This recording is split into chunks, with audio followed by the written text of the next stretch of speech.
Bienvenidos a Solo Negocios Radio. Esta es una recapitulación del programa del espacio de Solo Negocios con Alejandro Sandoval Murillo, que se transmitió el 22 de agosto de 2025. Continuamos en Solo Negocios Radio y pues bueno, hasta ahí la temática de finanzas públicas. Ahora nos vamos a política monetaria. En la semana se dio a conocer la posición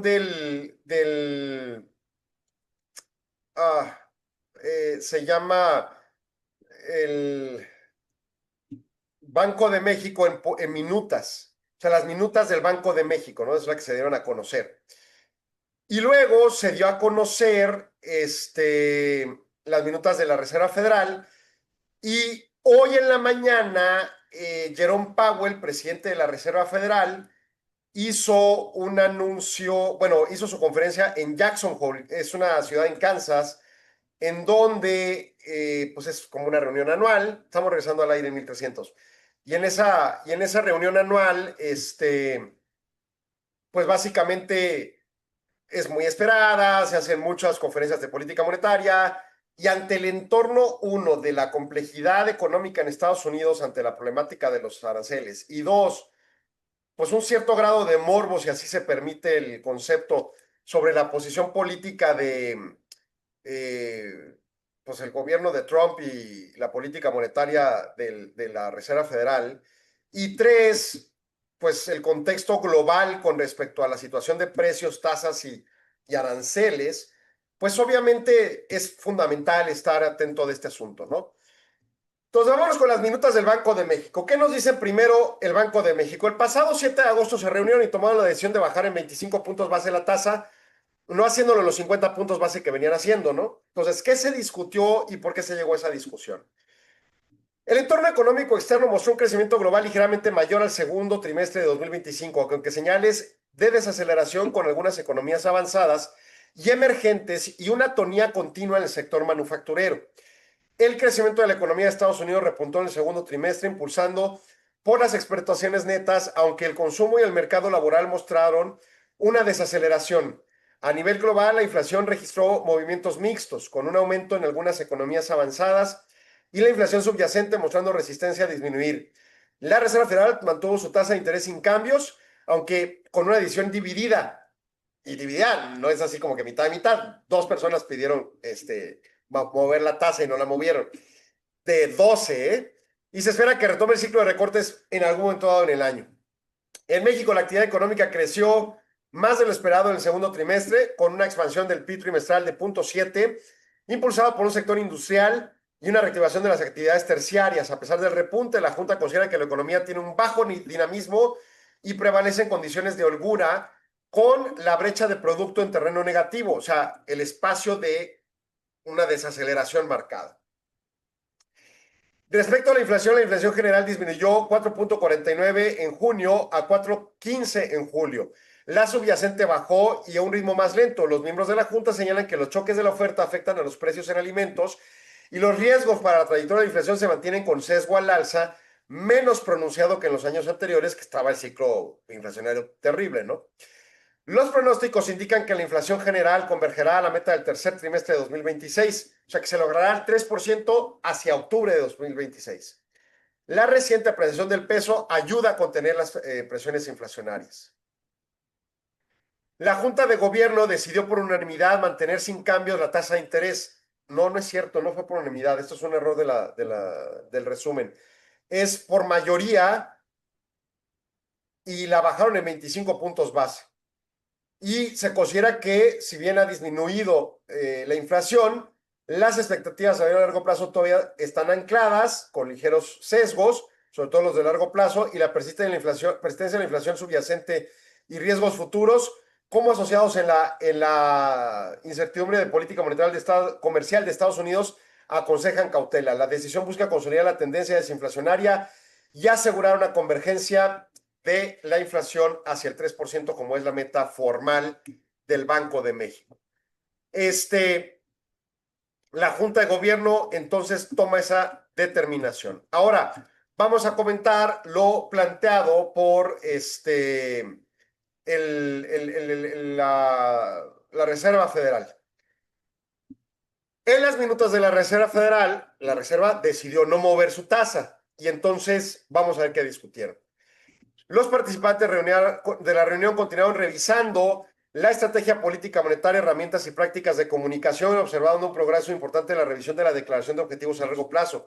La Fed, aparte de toda la discusión de política monetaria, está trabajando en una reestructura metodológica de comunicación, así como la conferencia de prensa de Powell y las conferencias que recurrentemente, como la de hoy de Jackson y los demás miembros de la Fed, así como los instrumentos de, por ejemplo, las tablas de vela y luego las tablas de datos y de proyecciones y demás, promoviendo más transparencia y herramientas para la toma de decisiones, quieren reestructurar la forma de comunicación. O sea, ha habido una evolución. Lo comenté hace unos programas sobre Banco de México, lo ha hecho la Fed en el tiempo y ahora, pues en su momento lo estaría haciendo otra vez la Fed, ¿no? Independientemente de lo que pase con Trump, se supone, ¿no? Pero bueno, entonces traen esas dos discusiones en la temática. Ahora bien, a pesar de la incertidumbre política comercial, las expectativas del mercado sobre el crecimiento PIB y la inflación se mantuvieron estables. En la revisión de la situación económica, el personal de la Reserva Federal indicó que el PIB real creció a un ritmo moderado en el primer semestre. La inflación de los precios al consumidor se mantuvieron algo elevada. Ojo con el ritmo moderado. O sea, sí es cierto, pero no es cierto. Porque el primer trimestre hubo un dato negativo y el segundo trimestre un dato positivo que tuvo que ver con las precompras excesivas de inventarios en importaciones y luego las no compras de importaciones ya en el segundo trimestre. Pero bueno, en promedio, pues bueno. La inflación, o sea, lo digo como en un sentido de chiste porque pues así es, o sea, un trimestre pésimo, un trimestre muy bueno, hacen en promedio uno bueno, pero no significa que las cosas estén bien moderadas, ¿no? Pero así es el resultado matemático.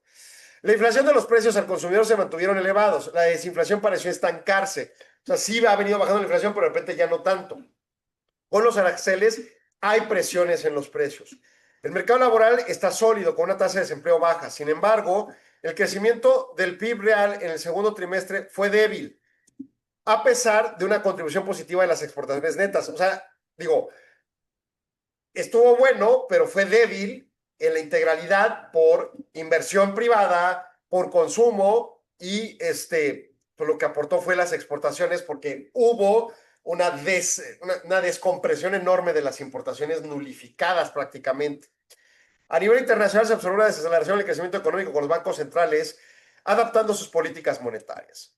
El personal de la Fed también analizó la situación financiera, los rendimientos del Tesoro, de los bonos del Tesoro, el camino esperado para las tasas de fondos federales que se mantienen sin cambios, aunque empieza a haber otra vez inversión de la curva, que es tasas de largo plazo, tasas de corto plazo se voltean y que eso hace suspicacia de recesión. La valoración de activos, especialmente en el mercado de valores, se consideran elevadas. ¿Sí?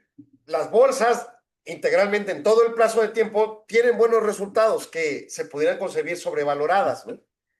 Las vulnerabilidades del sistema financiero en general se calificaron como notables con presiones en valoración de activos y una moderada vulnerabilidad en la deuda de empresas no financieras y de los hogares. O sea, el estadounidense está endeudado, la empresa estadounidense está endeudada y con tasas altas generan conflicto, que ha sido el pretexto con el cual atacan políticamente a Powell de manera directa, lo cual es absurdo. Uno, la Fed se compone de 12 miembros, son rotativos y además las condiciones que están promoviendo la política fiscal estadounidense dan para tener la previsión correspondiente en materia financiera. Pero también es cierto que las altas tasas, que no son altísimas, pero son altas, generan costo a los hogares y que encima están sobreendeudados. No están endeudados por altas tasas, están endeudados porque les gusta al estadounidense endeudarse. Entonces, es un tema de múltiples aristas, ¿no? Se destacó que los fondos de mercado monetario siguen siendo vulnerables a las corridas, o sea, que haya una estampida de gente que mueva sus recursos financieros. El personal de la Fed, o sea, los miembros de la Fed, proyectan que el crecimiento del PIB real será similar a la proyección de junio con riesgos a la baja. O sea, se aleja la posibilidad de una recesión. La inflación puede aumentar por los aranceles, pero luego disminuir hacia el 2% a 2027. O sea, ellos ya no, como Banco de México que tiene que, no, pues a finales del próximo año alcanzamos la meta, que cada año lo mueven un año, ¿verdad? Ahora la Fed ya dijo, no, pues en 2 años alcanzamos la meta. En Estados Unidos la meta es 2%, en México es 3%. Entonces, pues es tema, ¿no? Los riesgos para la inflación se juzgan sesgados al alza. O sea, los aranceles presionan. Los participantes notan que la inflación se mantiene por encima de la meta y que los efectos de los aranceles pueden ser más persistentes que lo previsto, sobre todo porque se han postergado en el tiempo, ¿no? Y entonces, ante ello, pues se da hoy la conferencia de Jackson Hole, ¿no? Y esta conferencia, como les digo, altamente esperada, especulada por esta temática política que está en Estados Unidos de pues, moda y que es terrible, pero pues así es, habla de lo siguiente. Jerome Powell, el presidente de la Reserva Federal, presentó su visión sobre la actual política monetaria de Estados Unidos. Powell es un hombre que jurídicamente y que éticamente es extraordinariamente respetuoso de las formas. A niveles probados extremos, en donde en las conferencias de prensa le están friegue el alma de que hable de la política de Trump y se niega rotundamente. Dame un segundo, Arturo. Entonces, Powell lo que dice básicamente, el objetivo de la Fed es reducir la inflación. Sí, tenemos el objetivo dual, que es mantener máximo empleo, pero está bien el empleo. El mercado laboral está fuerte y está más alto el crecimiento de lo esperado. O sea, se pensaba que con toda esta volatilidad generada con las políticas públicas estadounidenses se provocaron una recesión y no ha pasado. Entonces, por lo tanto, la economía está bien, hay que ocuparnos de la inflación. Y el compromiso es lograr ese 2%. Incluso si hay que sostener un endurecimiento de política monetaria.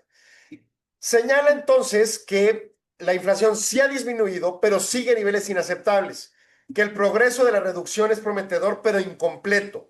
Y ante ello, el compromiso es lograr la meta.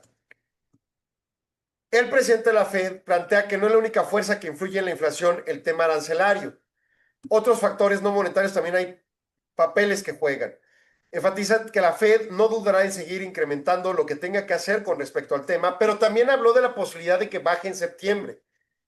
Describió el mercado laboral como fuerte, pero en proceso de reequilibrio y puede vulnerarse un poco. A pesar del endurecimiento monetario, el crecimiento económico del mercado laboral son sólidos, más de lo que se preveía.